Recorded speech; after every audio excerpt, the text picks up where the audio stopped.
우리가 왜 책을 읽다가 우리의 가슴을 팍 치는 말, 내 영혼을 뒤흔드는 말, 이런 말이 있으면 계속 책을 못 읽습니다. 책장을 덮고 먼 산을 멍하게 바라보거나 이렇게 있어야 됩니다.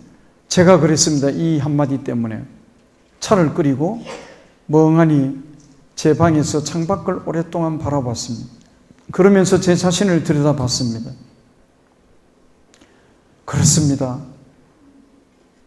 제가 지금까지 살아온 것은 항상 너와 나와의 관계 속에서 살아왔더라고요. 여러분들도 그렇습니다. 제 개인적으로 국한해서 말씀드리면 부모, 형제와 나와의 관계, 집사람과 자식과 나와의 관계, 이웃과 친구와 나와의 관계, 이런 관계 속에서 살아왔어요.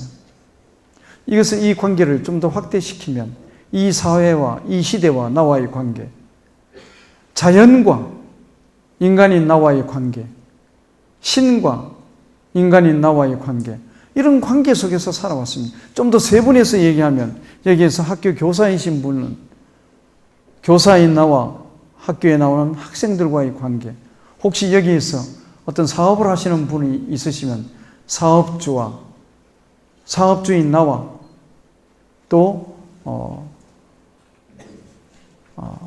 내 사업장에서 일하는 직원들과의 관계, 이런 관계 속에서 우리는 오늘을 살고 있습니다.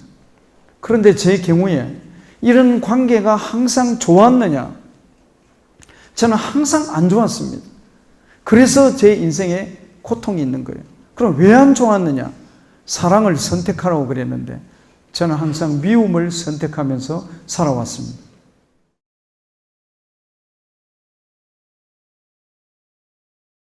이 그림이 아주 감동적인 부분은 바로 손 때문입니다.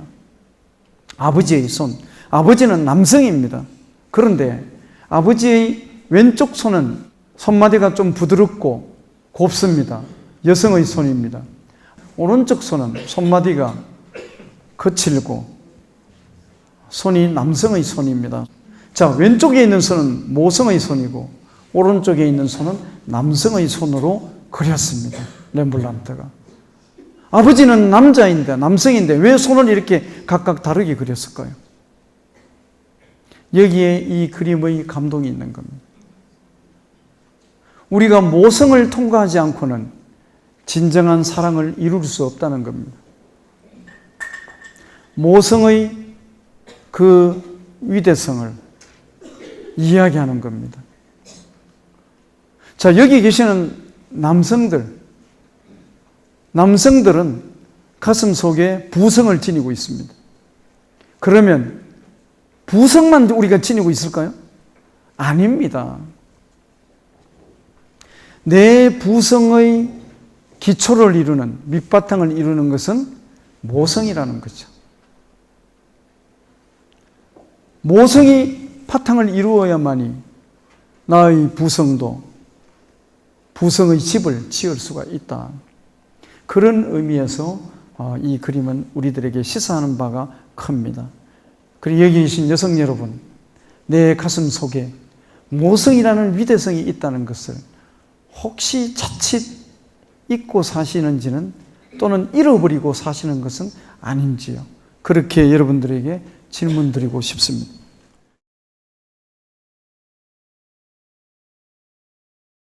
자, 풍경 달다. 운주사 와불님을 뵙고 돌아오는 길에 그대 가슴의 처마 끝에 풍경을 달고 돌아왔다. 먼 데서 바람 불어와 풍경 소리 들리면 보고 싶은 내 마음이 찾아간 줄 알아라. 풍경은 누구 때문에 자기 존재의 가장 아름다운 소리를 낼 수 있었습니까? 바람 때문이죠. 바람은 누구 때문에 자기 존재의 가장 아름다운 소리를 낼 수 있었습니까?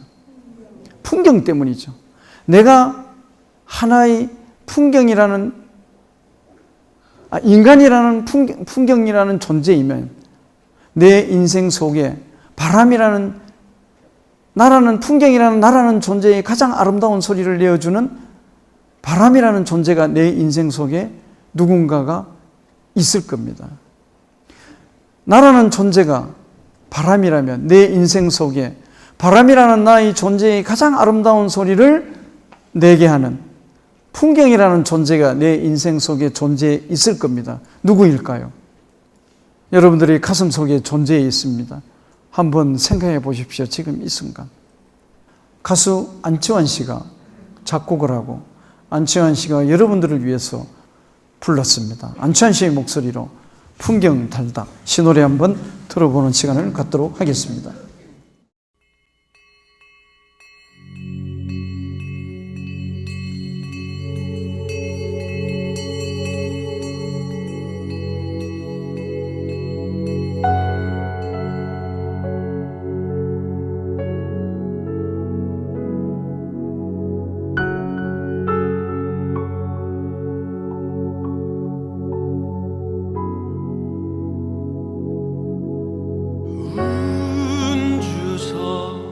불림을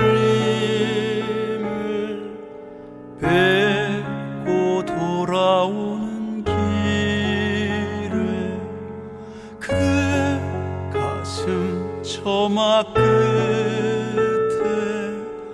풍경 달고 돌아왔다. 먼 데서 바람 소리 들리며 보고 싶은 내 마음이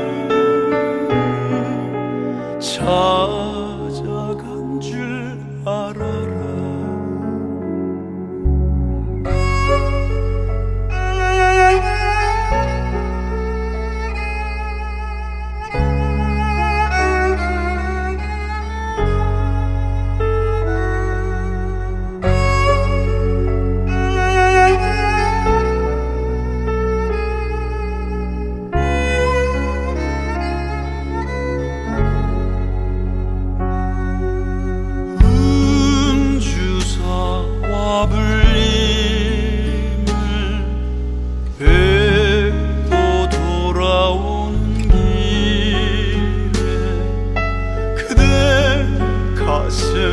저막 끝에 풍경 달고 돌아왔다. 먼 데서 바람 불어와 풍경 소리 들리며 보고 싶은 내 마음 찾아간 줄 알아라. 보고 싶은 내 마음이 찾아간 줄 알아라.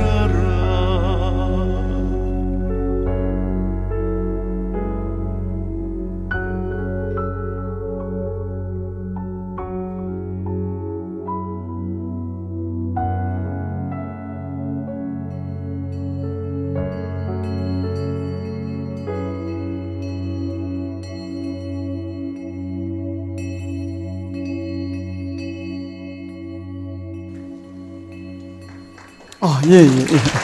감사합니다. 아니요, 풍경 소리 좀 들어보시라고 제가 가만히 있었습니다. 오래간만에 풍경 소리 들으셨죠? 네. 이 풍경 소리가 너무 좋아서 저도 다시 그 조계사 인근에 가서 풍경을 2개 사서 제 어머니 집 베란다에 또 제 집 아파트 베란다에 이렇게 풍경을 달았습니다. 그런데 풍경 소리를 들을 수 없었습니다. 왜 그럴까요? 바람이 불어오지 않으니까. 바람이 불어오지 않습니다. 그때 제가 알게 된 것은 풍경은 그렇게 바람이 불어오지 않아서 풍경 소리를 낼 수 없으면 아무런 존재 가치가 없다는 것을 알게 됐습니다. 그래서 그 존재 가치를 살리기 위해서 제가 손으로 한번 탁 쳐서 소리를 들어봅니다. 그래도 그것은 풍경 소리가 아니더라고요. 제가 아는 풍경 소리가 아니었습니다. 그래서 내가 풍경이라면 반드시 바람이라는 존재가 내 삶 속에 사랑의 관계로 존재할 수 있어야 된다는 것을 제가 새삼 생각한 바 있습니다.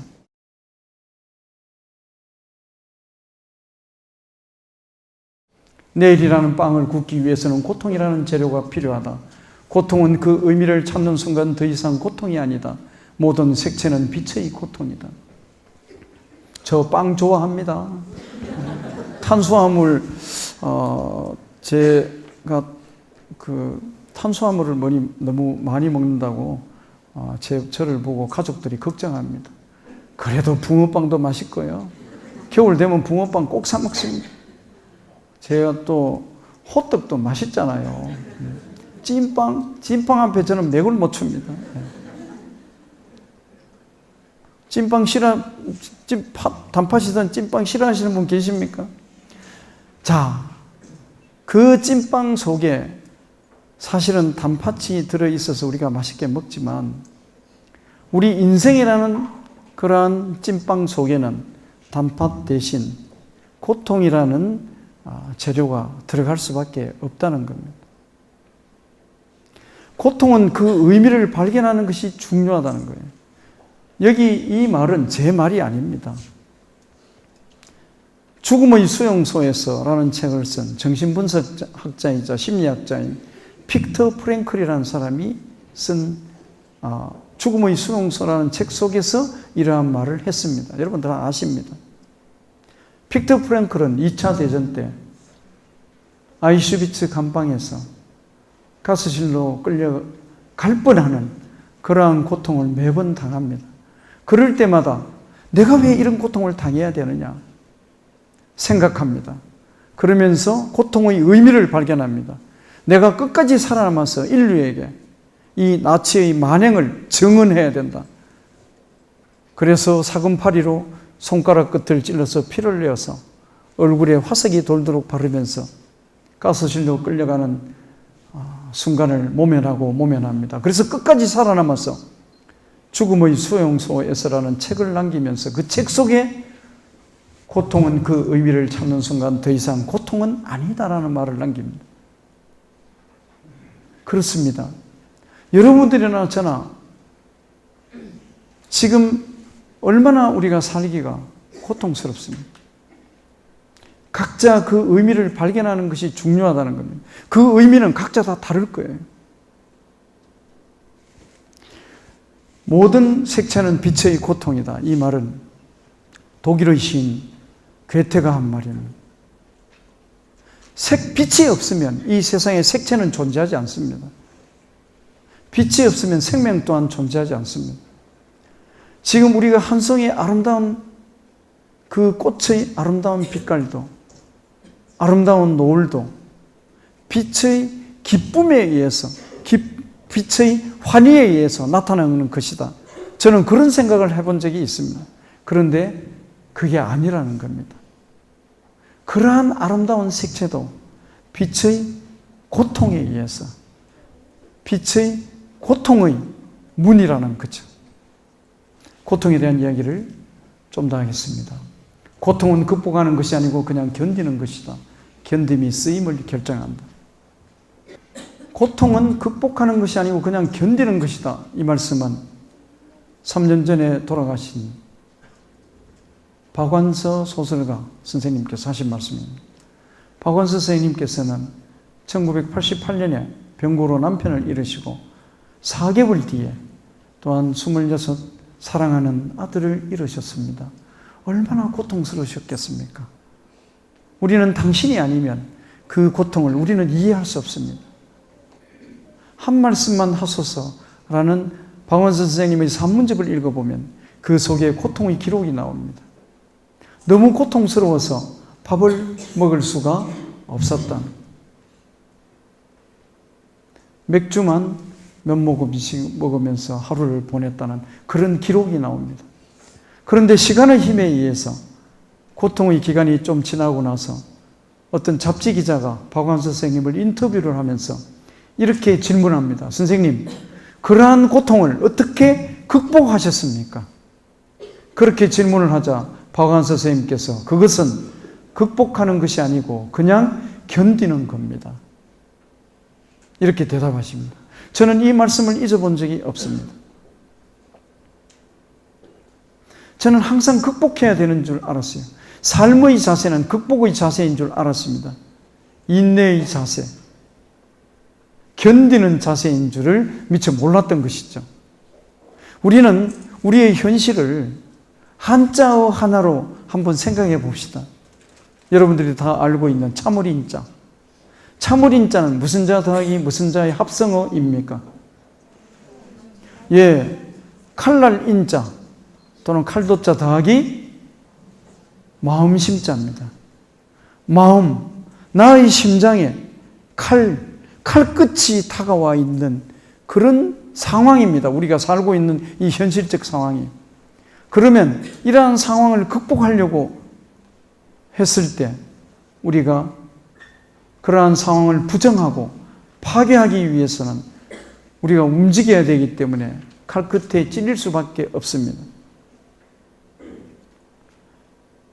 우리는 칼끝에 찔리는 것보다는 어떤 의미에서는 참고 그러한 상황을 견딜 수밖에 없는 인생의 어떤 상황을 살고 있다. 이렇게 생각할 수 있습니다. 그래서 점점 나이가 들어간다는 것은 나이가 들어간다는 어떤 상황에서의 인생의 자세는 극복의 자세라기보다는 어떤 의미에서 견딤의 자세가 인생의 자세다. 그런 생각이 저는 들더라고요. 그래서 견디지 못하면 쓰일 곳이 없다는 겁니다. 견딤이 쓰임을 결정한다고 생각합니다.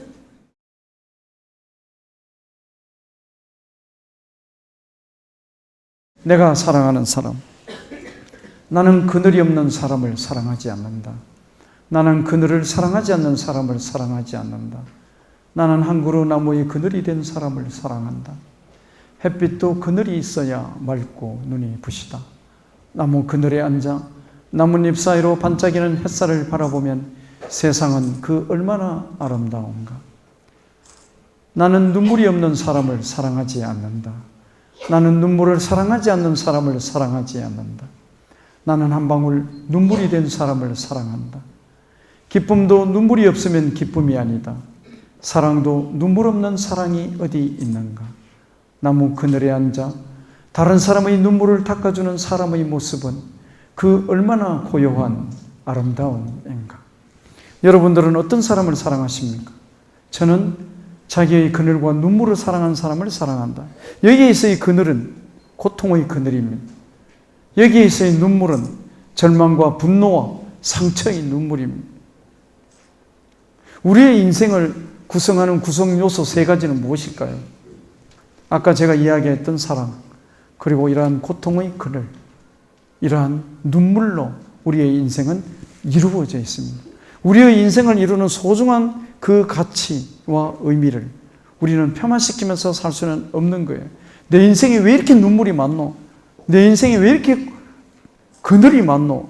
이렇게 원망하면서 우리는 나의 삶을 살 수는 없는 겁니다. 자기의 그늘과 자기의 눈물을 사랑하는 사람을 나는 사랑한다. 그 이야기하고 싶어서 이런 시를 한번 써봤습니다. 이 시는 전남 광주 지역에서 시노래 운동하라는 바위섬을 부른 김원중 씨의 목소리로 내가 사랑하는 사람 시노래 한번 들어보겠습니다.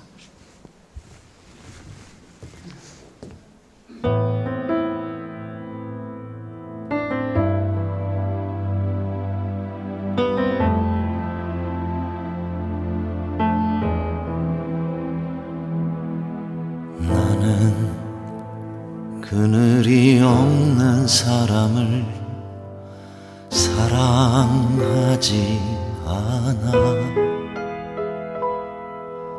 그늘을 사랑하지 않는 사람을 사랑하지 않아. 나는 한 그루 나무에 그늘이 된 사람을 사랑한다. 햇볕도 그늘이 있어야 맑고 눈이 부시다. 나무 그늘에 앉아 나뭇잎 나뭇잎 사이로 반짝이는 햇살을 바라보면 세상은 그 얼마나 아름다운가.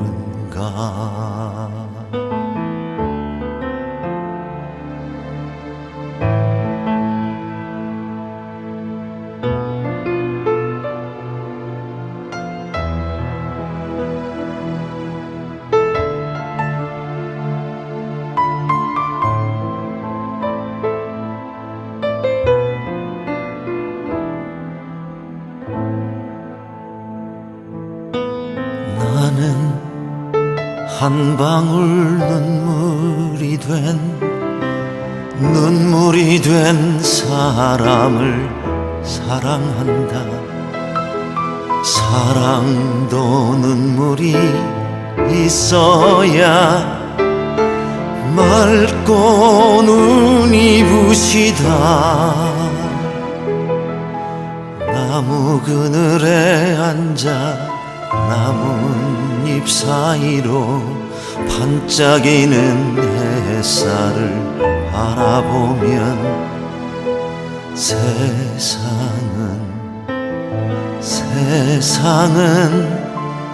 그 얼마나 아름다운가. 세상은 그 얼마나 아름다운가.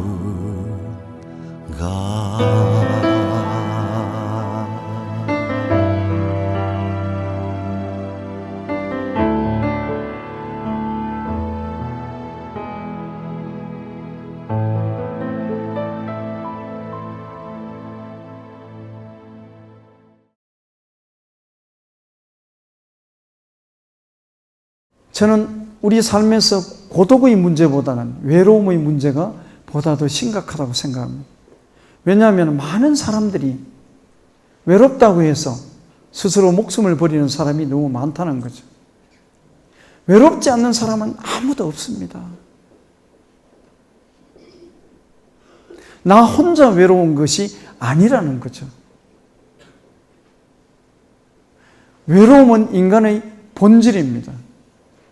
죽음하고 똑같습니다. 죽음도 인간의 본질입니다. 우리가 왜 죽을까요? 사람이기 때문에 죽는 겁니다. 본질이에요. 우리가 왜 배가 고플까요? 밥을 안 먹었으니까 배가 고픈 겁니다. 외로움 또한 인간의 본질입니다. 이 본질은 왜라고 생각할 수는 이제는 없다. 그냥 받아들여야 되는 겁니다. 내가 왜 외로운가? 그렇게 생각하지 말고 내가 인간이기 때문에 외롭다. 사람이니까 외롭다. 외로우니까 사람이다. 삼라만상의 모든 존재는 다 외롭습니다.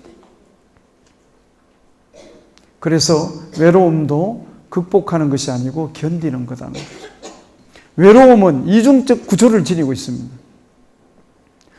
이것을 이해하지 않으면 우리는 더 외로워질지도 모르겠습니다. 우리는 누구한테 사랑을 받고 싶잖아요. 그런데 그 누군가가 나를 사랑해 주지 않을 때 우리는 외로움을 느낍니다. 우리는 그 누군가를 사랑하잖아요. 그런데 그렇게 사랑하기 때문에 또한 외로운 겁니다. 외로움의 이 이중적 모순된 구조를 우리는 이해하지 않고는 곤란하다. 아마 우리는 앞으로 더 뼈저린 외로움을 느끼면서 살아가시게 될 거예요. 그 외로움은 내가 견디는 수밖에 없는 겁니다.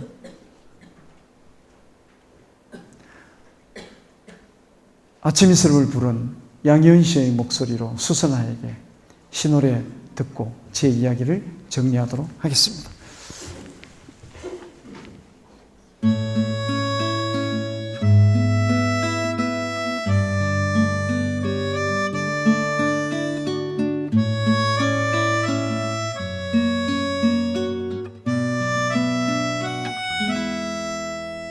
그대 울지 마라 외로우니까 사람이다.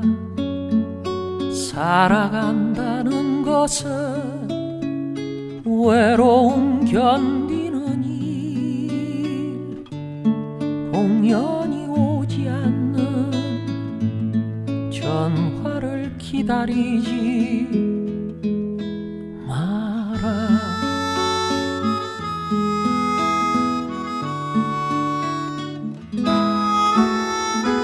눈이 내리면 눈길 걸어가고, 비가 오면 빗속을 걸어라. 갈대숲 속에 가슴 검은 고요새도 너를 보고 있다. 그대 울지 마라. 외로우니까 사람이다. 가끔씩 하는 힘도 눈물을 흘리신다. 공연이 오지 않는 전화를 기다리지 마라.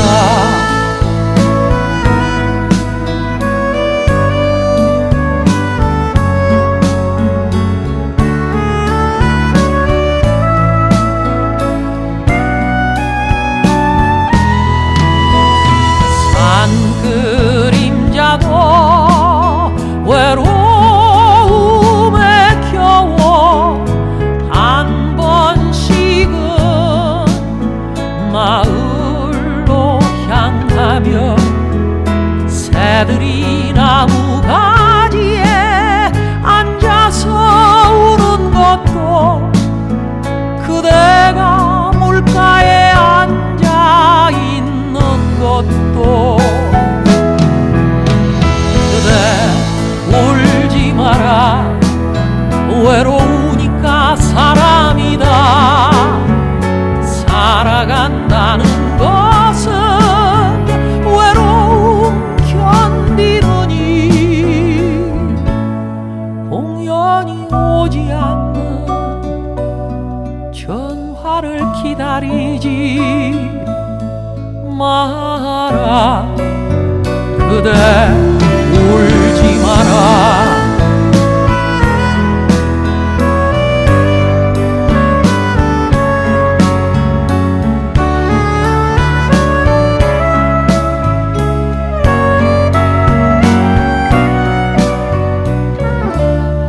공연이 오지 않는 전화를 기다리지 마라.